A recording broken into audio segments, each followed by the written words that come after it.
Hello, Unit 1, Communicating with Employers, Assignment, Resume, and Cover Letter.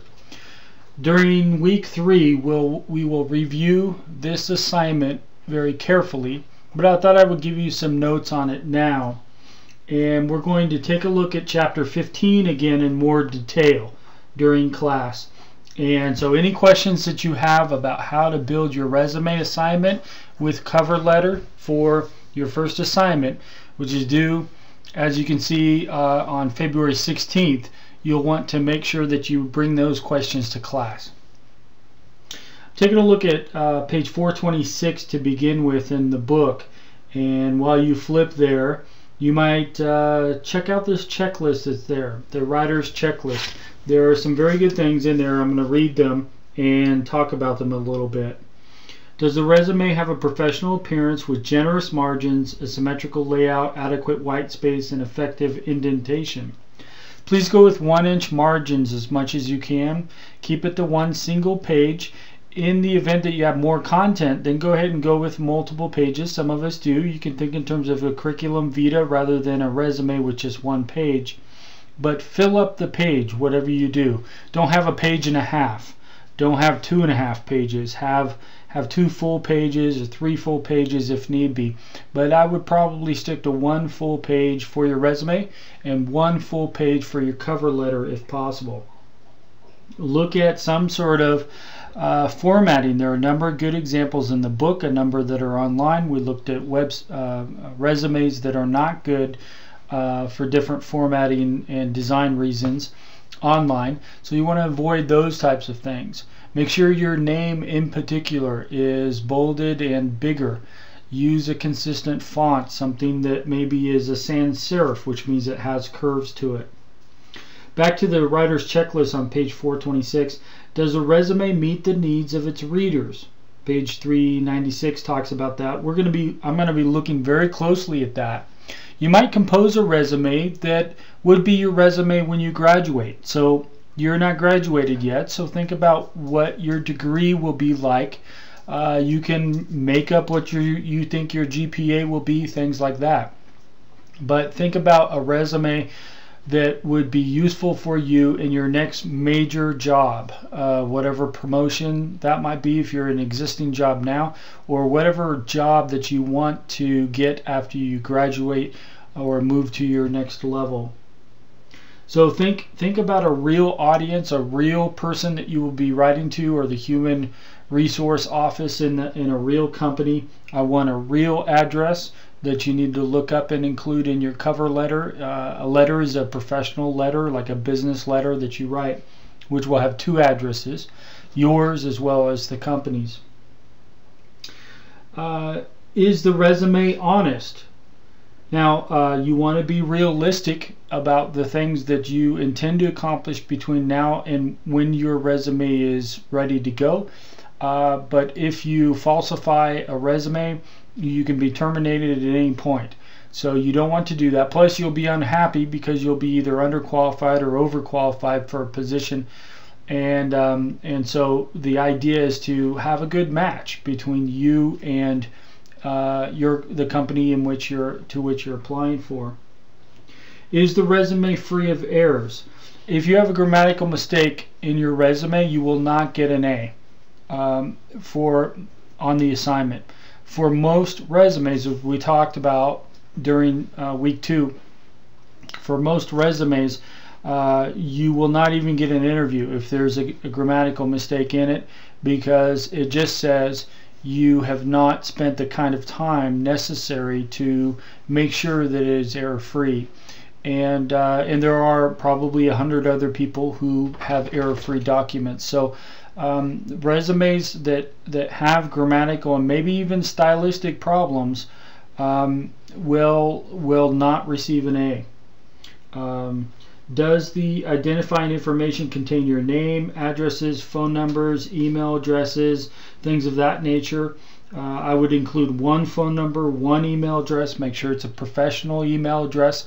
I talk about this in the assignment prompt itself. Does the resume include a clear statement of your job objectives or a summary of your credentials? We talked a little bit how coursework may or may not be appropriate to include. There may be cases where it is appropriate to include, but for the most part you probably don't want to because it can be seen as filler.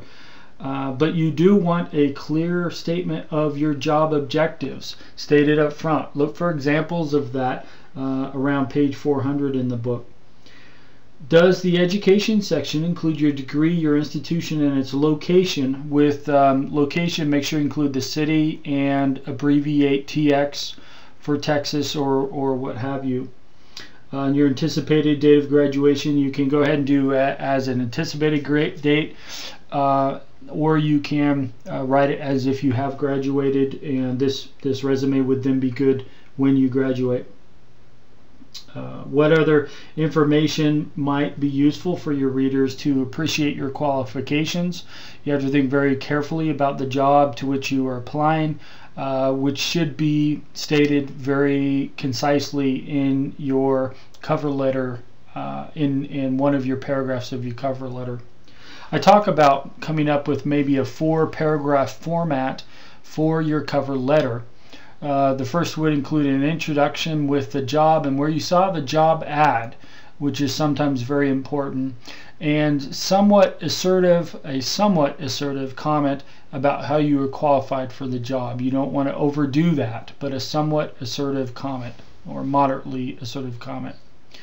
You should then have your education listed.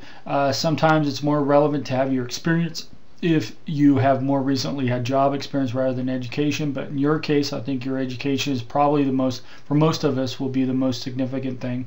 Not all of us in the course, but most of us.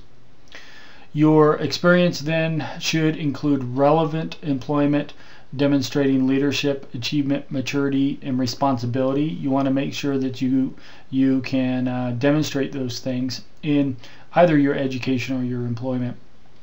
And then finally, in your cover letter, you should have your contact information, including this information here. You do not want to include things like "thank you for your time," because it suggests as if you aren't qualified to be asking for that kind of time. Instead, you want to be gently request an interview and then be positive in how you wish them to contact you, or how you anxiously await their reply. So you will want to include 2 things: a resume and a cover letter as part of the assignment. Inside of Moodle, you'll click on assignments on the left hand side in the bar, and you'll see where you submit that. Submit it by February 16th at the latest, by the end of the day on February 16th. A couple more points under the writer's checklist.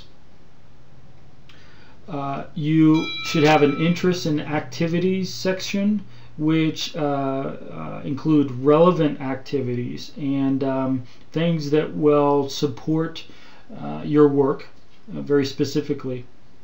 If you don't have any, then just don't include that information. Or think about now how you should develop that experience set as you prepare to graduate and fill in your resume. How you should get involved in different service projects and activities which will help you demonstrate leadership, achievement, maturity, and responsibility.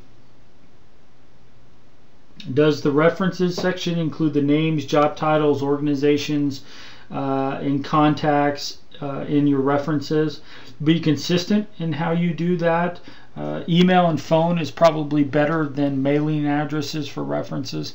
If you don't have references right now, you can say available upon request, or if you're out of space. But it's easier for your employers to have those, especially if they are asking for them. They will often ask for them in the job ad itself. Does the resume include any other appropriate sections such as computer skills and ability? If you say things like, hey, I'm great with MS Office, well, you know, if you're a college graduate and you're not, that's a problem. So including it implies that that's all you can do.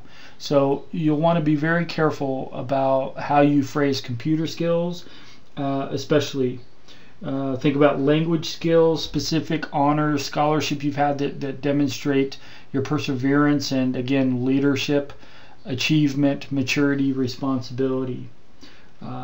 So take a look at these writer's checklists on page 426. The one for job application letter is also very good. I'll expect you to pay very close attention to those things as you think about submitting your assignment.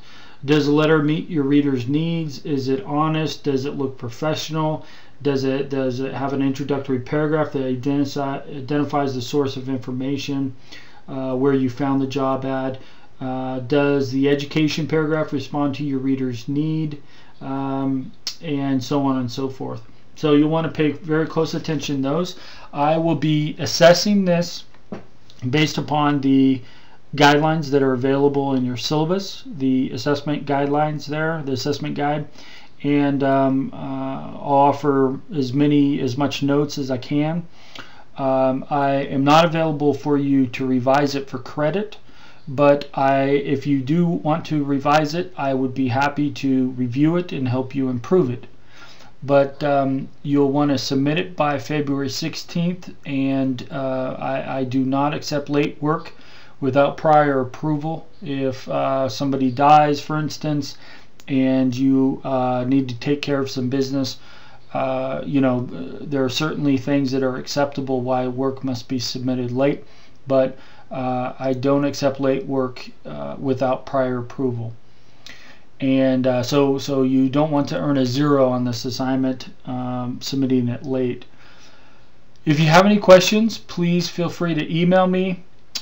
You can ask questions also in the discussion questions forum for week 3 and potentially week 4, and I may see them there. I can't guarantee it, but you can ask them there as well as through email. If you have any other thoughts on this, please bring them with you to class for week 3, and we'll talk about them there. All right, thank you very much.